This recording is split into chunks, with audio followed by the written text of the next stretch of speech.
Alright guys, I'm gonna do a video today here. It's just gonna be a kind of an update and show you some stuff. I'll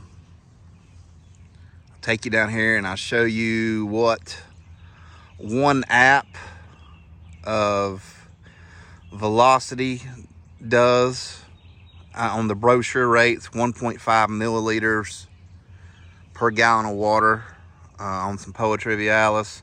And I'll show you what two apps looks like.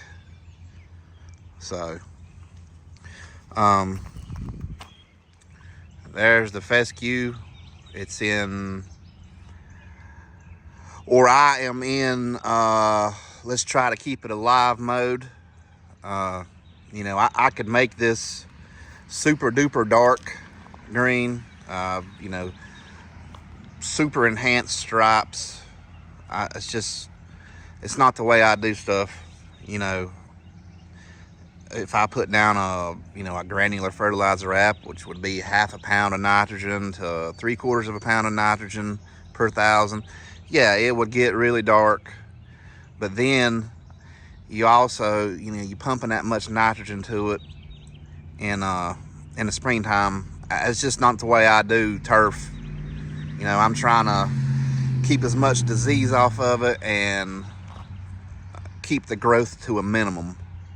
So, you know, I don't know if it looks good to you guys or not, but I mean, it looks fairly good for not, for applying 1/10 pound of nitrogen per 1,000 square feet every 2 weeks. So we'll go down here.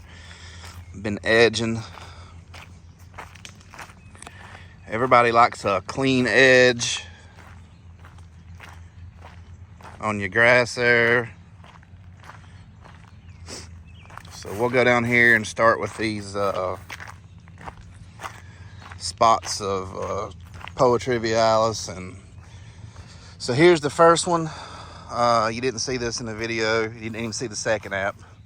That is one app of velocity at the brochure rate. That's what it does to the turf, Fescue. So definitely some discoloration on it. Down here these are two apps. So, I don't know, guys.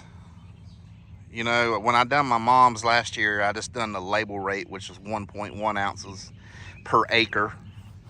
The brochure gives a rate of 1.5 milliliters per gallon of water, so that's what I done on this. I mean, it's definitely killed the Poa Trivialis, but it's really hurt the Fescue also. I don't even know if it'll recover or not. If it don't, whatever. But I probably should have just glyphosated and be done with it. But here's the one that you've seen me spray in the video. So it looks like poo also. It's the same rate. So I mean, you can definitely, and there's no, all of this was not Poa Triv. I don't even know if I can see any Poa Trivialis anymore or not. No, that's not any. I guess, yeah, when the Poa Triv's gone, will it come back? I ain't sure, but it's definitely hurt the Fescue some. So we'll walk up here. I want to show you this up here, and I apologize, I just ain't got a lot of content right now. The content's kind of dwindling down a little bit. I've basically about covered everything for you folks. There's that that's a spot of Poa Triv I sprayed out in the fall, and it's all 100% my seed blend. So I mean, it's pretty dark. You see the new grass there in here. So that's filling in good. So I'll take you up here and I want to show you this right here. So this is a Kentucky bluegrass, and I have had a major nutsedge problem in it. And I used a product that I've never used before, and it has absolutely, I am impressed. A lot of you guys might have used it. I just never used it before. But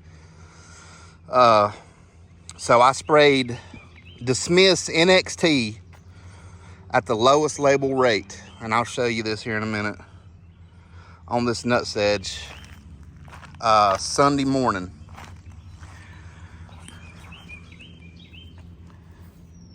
There's the nutsedge. You see it here. You can see some down here.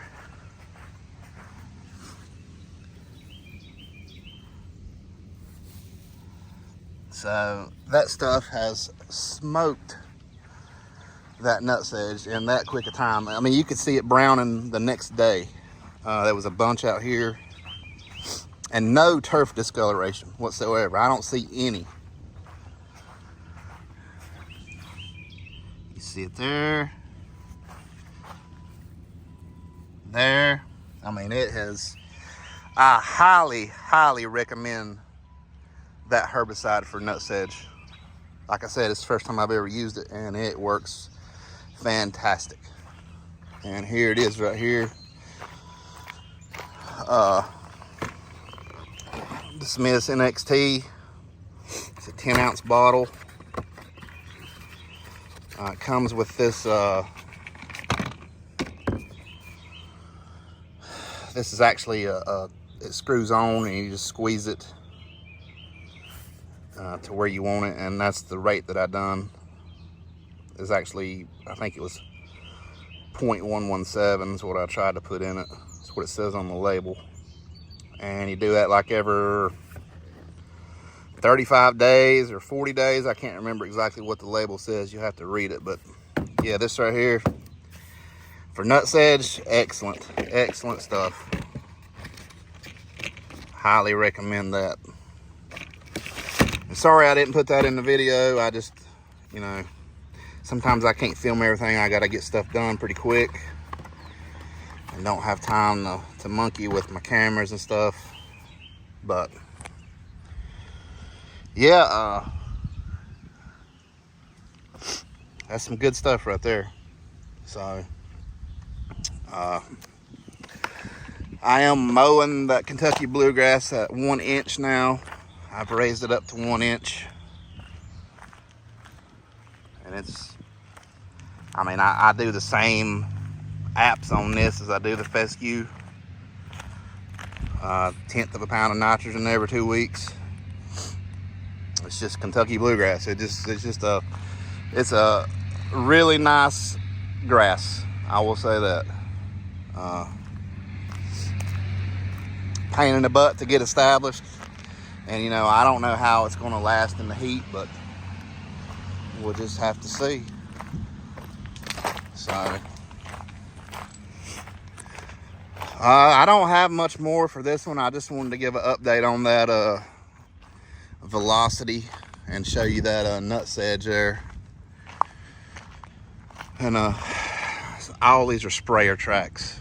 You know, I applied fungicide whenever, I think it was last week, but it's all sprayer tracks and stuff. So, you know, like I said, guys, I mean, I could absolutely make this way darker than what it is, and stripe up harder. I'm just trying, you know, I'm trying to limit damage in the summer. It's just plain and simple.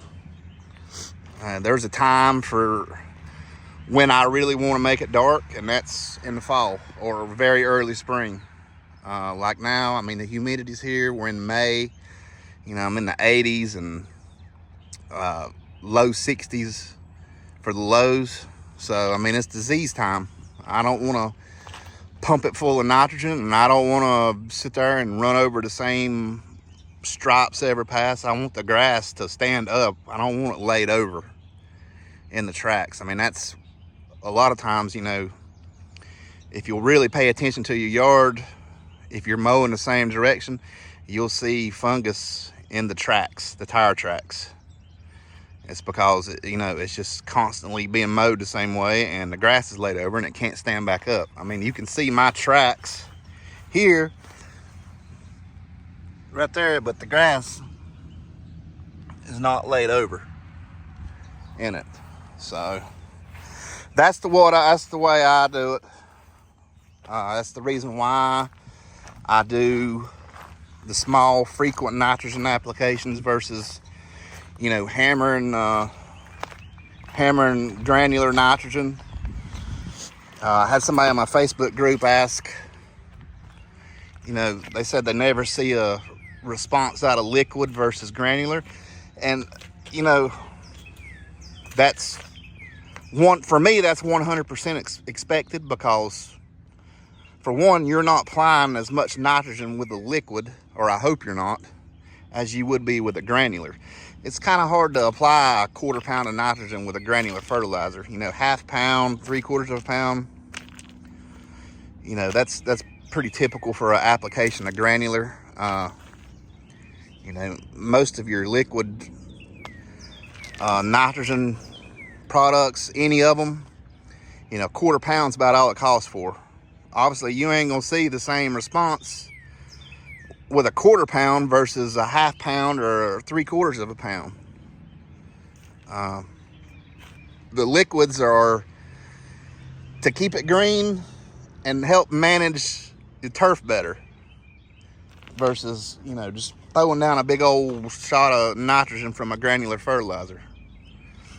But, you know, people's got different ways of doing stuff, and people, you know, they expect their yard to look a certain way. I mean, I don't think mine looks bad, but, you know, it's not as dark as what it was.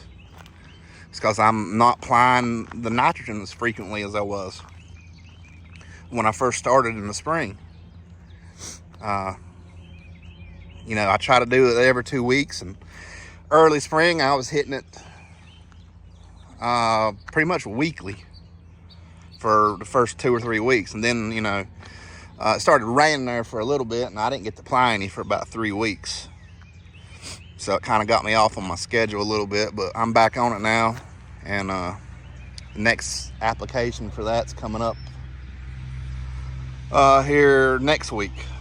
So I'll end this video here. I just wanted to show you this and that velocity and what that Dismiss NXT does in Nutsedge. So you know, if you want any of these products that I use, you know where to go. It's primetimefescue.com.